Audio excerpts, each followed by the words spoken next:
Assalamualaikum warahmatullahi wabarakatuh. Bersama saya Syauqi, iaitu merupakan uh, moderator anda bagi rancangan kajian tindakan, iaitu kita akan bawakan isu-isu yang hangat pada masa kini. Saya akan membawakan isu yang bertajuk aktiviti galeri walk dalam pengajaran dan pembelajaran sirah pendidikan Islam tingkatan 1 tumpuan terhadap murid tingkatan 1 SMK Syah Bandar Raya Kelang, Selangor. Baiklah, bersama saya iaitu panel pertama Q Muhyiddin. Dipersilakan Q Muhyiddin. Okay. Saya teruskan dengan jawapan ke macam mana? Ke perkenalkan diri dulu. Kata-kata hikmah dulu ataupun perkenalan diri boleh. Okey. Bismillahirrahmanirrahim. Terima kasih kepada Tuan Moderator. Untuk malam ini, sekadar sepatah dua kata saya ingin mengucapkan terima kasih atas jemputan untuk forum online pada malam ini. InsyaAllah kita akan berforum pada malam ini. Semoga apa yang bakal didengar oleh audiens akan memberi manfaat kepada semua, insyaAllah. Terima kasih. Baiklah, terima kasih Tuan Muhyiddin. Kita pergi pada panel yang kedua, iaitu Sophie daripada Universiti Sains Islam Malaysia. Dipersilakan Sophie. Baik, bismillahirrahmanirrahim. Assalamualaikum warahmatullahi wabarakatuh. Nama diberi Muhammad Saufi bin Bukhari.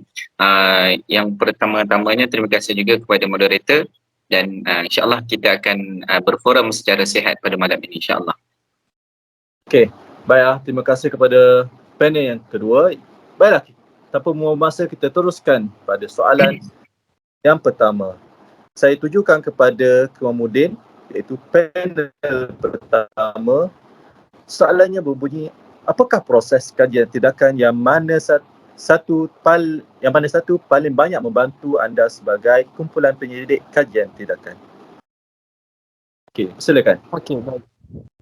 Baik, bismillahirrahmanirrahim. Terima kasih kepada Tuan Moderator atas soalan yang diajukan. Sebagai sebuah kumpulan penyelidik kajian tindakan, sudah tentunya ada proses-proses yang kami lakukan bagi menjalankan kajian, dan sudah tentu kajian yang dilakukan ini ada nilai dan manfaat yang berbeza dan tersendiri. Tetapi salah satu proses kajian yang dianggap ataupun yang paling banyak membantu kumpulan penyelidik adalah dari segi penyediaan jurnal refleksi itu sendiri. Sebagai pengetahuan, jurnal refleksi ini adalah satu proses untuk kita merekodkan pengalaman, pemikiran, perasaan dan refleksi setiap ahli kumpulan mengenai setiap peringkat kajian tindakan. Jadi pentinglah bila kita melakukan sesuatu kajian untuk kita tahu di mana tahap kajian kita ataupun perkembangan kajian yang sedang dilakukan. Antara contoh refleksi adalah merumuskan cadangan penambahbaikan yang mana kesannya adalah bagi meningkatkan kualiti pelaksanaan kajian tindakan itu sendiri. Itu sahaja daripada saya. Terima kasih. Okay, terima kasih panel yang pertama iaitu Tuan Muhyiddin. Seterusnya kita pergi kepada panel yang kedua, iaitu soalan yang kedua, iaitu yang berbunyi, bagaimanakah pembahagian tugas dijalankan dalam kumpulan? Dipersilakan panel kedua. Baik, bismillahirrahmanirrahim. Baik, soalan ini diajukan, bagaimanakah pembahagian tugas dapat dijalankan dalam kumpulan? Baik, dalam merealisasikan tugasan kajian tindakan ini, terdapat beberapa langkah. Ini antara langkah-langkahnya adalah yang pertama, semestinya adalah untuk menentukan objektif kajian, iaitu saya sendiri sebagai penyelidik, kami perlu menentukan objektif kajian tindakan yang jelas dan spesifik bagi aktiviti galeri walk ini, iaitu objektif yang ditetapkan adalah harus menggariskan matlamat kajian dan apa yang ingin dicapai oleh aktiviti tersebut untuk meningkatkan pembelajaran ataupun mutu pembelajaran murid. Yang kedua adalah identifikasi dan pembahagian peranan. Ini sangat penting kerana apa? Setiap ahli kumpulan perlu mengenal pasti peranan dan tanggungjawab masing-masing.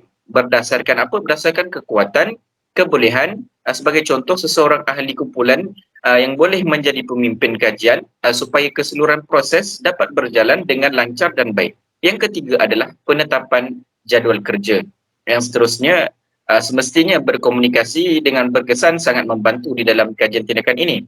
Dan yang kelima, kerjasama dan kolaborasi, yakni antara ahli kumpulan tertentu ataupun kumpulan yang penyelidik perlu bekerjasama dan berkolaborasi secara efektif. Dan yang bagi saya yang terakhir adalah pemantauan dan penilaian, yakni dengan apa setiap proses itu perlunya kepada dinilai secara bersama-sama. Itu adalah sedikit sebanyak pembagian tugas.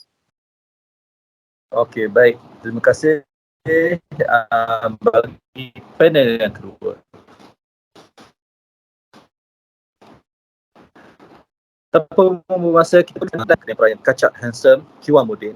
Dipersilakan untuk menjawab soalan yang ketiga. Apakah pembelajaran yang paling utama anda dapat daripada pengalaman menjalankan kajian tindakan ini? Persilakan. Okey, baik. Terima kasih kepada saudara moderator.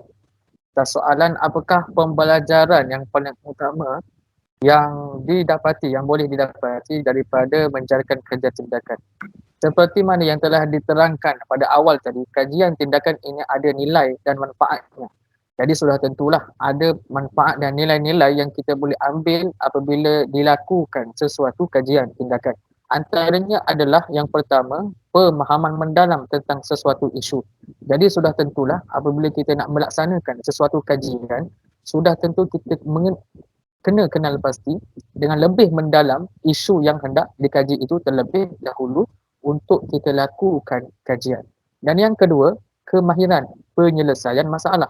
Apabila telah dikenal pasti tentang isu yang ingin dikaji, sudah tentu mestilah setiap ahli kumpulan ataupun setiap ahli yang terlibat itu memikirkan suatu jalan penyelesaian kepada masalah yang ingin dikaji supaya apa yang akan digunakan berkenaan kaedah, cara, aktiviti dan sebagainya dapat menyelesaikan masalah yang cuba untuk dikaji itu.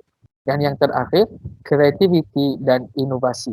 Kreativiti dan inovasi ini membuka ruang dan peluang untuk mengemukakan pelbagai pendekatan dan membolehkan penyelidik cuba untuk berfikir di luar kotak. Jadi menjurus kepada kajian yang dilakukan oleh saya sendiri berkenaan aktiviti Galileo, yang mana aktiviti ini sangat bersesuaian untuk diaplikasikan di dalam kelas disebabkan aktiviti ini menekankan kaedah student center ataupun lebih menjurus kepada penekanan penglibatan pelajar dalam aktiviti PDP dalam kelas. Itu sahaja daripada saya. Baik, terima kasih. Kita mendapat maklumat yang paling berisi dan penuh dengan inovatif, isi-isi yang perlu disampaikan. Baik, terima kasih panel yang ketiga. Seterusnya kita pergi kepada soalan yang terakhir. Sudah pasti panel yang kedua. Apakah kepentingan menjalankan kajian tindakan di dalam proses pembangunan profesionalisme guru? Baik, terima kasih kepada moderator. Jawabkan, silakan. Okey, baik. Okey, terima kasih kepada moderator. Jadi apakah kepentingan menjalankan kajian ini?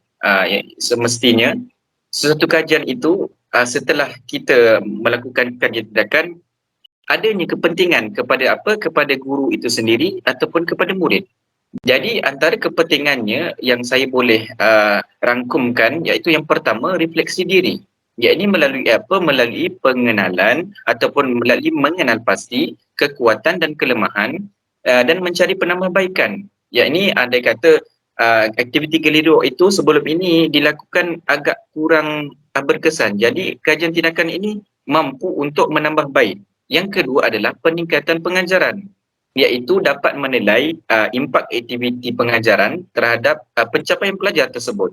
Yang ketiga, saya boleh rangkumkan bahawa melalui kajian tindakan ini ataupun aktiviti Galileo yang berkesan mampu meningkatkan prestasi pelajar, iaitu dapat mengenal pasti amalan pengajaran yang berkesan dan berfokus pada strategi yang membantu meningkatkan pencapaian diri pelajar itu sendiri. Jadi secara tidak langsung dapat mempengaruhi prestasi pelajar dan membantu mereka ini untuk mencapai matlamat pembelajaran. Dengan demikian, kajian tindakan merupakan kaedah penting yang mampu untuk membantu guru sendiri untuk meningkatkan kualiti pengajaran dan memberi impak positif kepada pembelajaran pelajar itu sendiri. Baik, itu saja daripada saya. Okay, baiklah. Terima kasih kepada panel yang kedua iaitu Saufi. Baiklah. Nampak gayanya kita dah sampai ke hujung bagi forum kajian tindakan kita, iaitu baiklah, saya berterima kasih kepada panel yang pertama dan panel yang kedua kerana sudi hadir dalam forum kajian tindakan ini. Sampai di situ saja forum kita pada hari. Kita bertemu lagi di lain waktu dan lain masa. Assalamualaikum warahmatullahi wabarakatuh. Waalaikumsalam warahmatullahi wabarakatuh.